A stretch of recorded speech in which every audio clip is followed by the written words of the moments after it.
লেবাননে ইসরায়েলের ভয়াবহ হামলার মানেই কি হিজবুল্লাহ হেরে গেছে? ইসরায়েলি সেনাবাহিনীর সাথে তাদের টক্কর দেওয়ার শক্তি নেই? হিজবুল্লাহ কি প্রতিশোধ নেবে না? ইসরায়েল হায়ম লিখেছে, হিজবুল্লাহর বিরুদ্ধে যুদ্ধ দীর্ঘ এবং জটিল, যা ইসরায়েলি সেনাবাহিনীকে হিজবুল্লাহ নিঃশেষ করে দিতে পারে এমন ক্ষমতা তুলে ধরে। ইসরায়েলি রিজার্ভ জেনারেল গেরশন হ্যাকোহেন জোর দিয়ে বলেছেন, ইসরায়েল হিজবুল্লাহর বিরুদ্ধে কোনো কৌশল ছাড়াই কাজ করছে।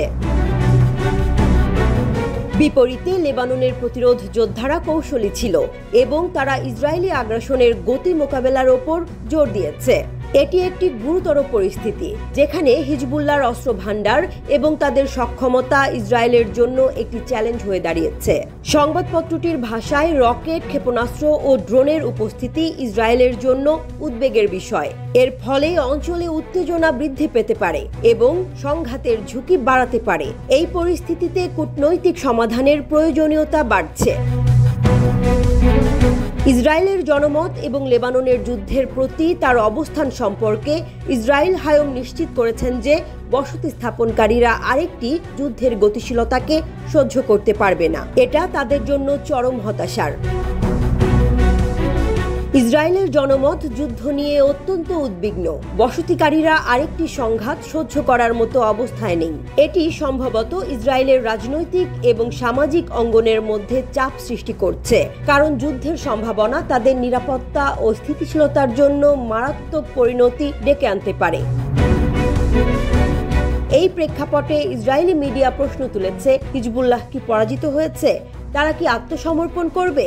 উত্তর হলো না, কারণ হিজবুল্লাহ প্রতিটি হামলার সাথে যুদ্ধের গতিপথ পরীক্ষা করে। ইসরায়েলি মিডিয়া সতর্ক করে বলেছে, যুদ্ধ এখনো চূড়ান্ত পর্যায়ে পৌঁছেনি এবং হিজবুল্লাহ এখনো নিয়ন্ত্রণ হারায়নি। আল মায়াদিনের রিপোর্টে বলা হয়েছে, জেজরিল উপত্যকার তাৎপর্য এবং বর্তমান পরিস্থিতি খুবই গুরুতর।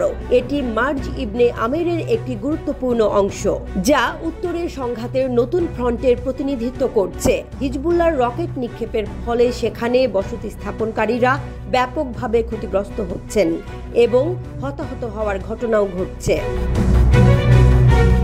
হাইফা, সাফাদ এবং আশপাশের এলাকায় বসতি স্থাপনকারীদের মধ্যে উদ্বেগ ও হতাশা দেখা যাচ্ছে। সাফাদের মেয়র সেখানকার পরিস্থিতিকে মৃত্যুদণ্ডের শাস্তি বলে উল্লেখ করেছেন। বিভিন্ন আন্তর্জাতিক এয়ারলাইন্সের ফ্লাইট বাতিলের সিদ্ধান্তও জটিল পরিস্থিতিকে আরও জটিল করে তুলেছে। এসব বিষয় একত্রিত হয়ে এক নতুন সংঘাতের আশঙ্কা তৈরি করছে, যা মধ্যপ্রাচ্যের জন্য উদ্বেগের কারণ।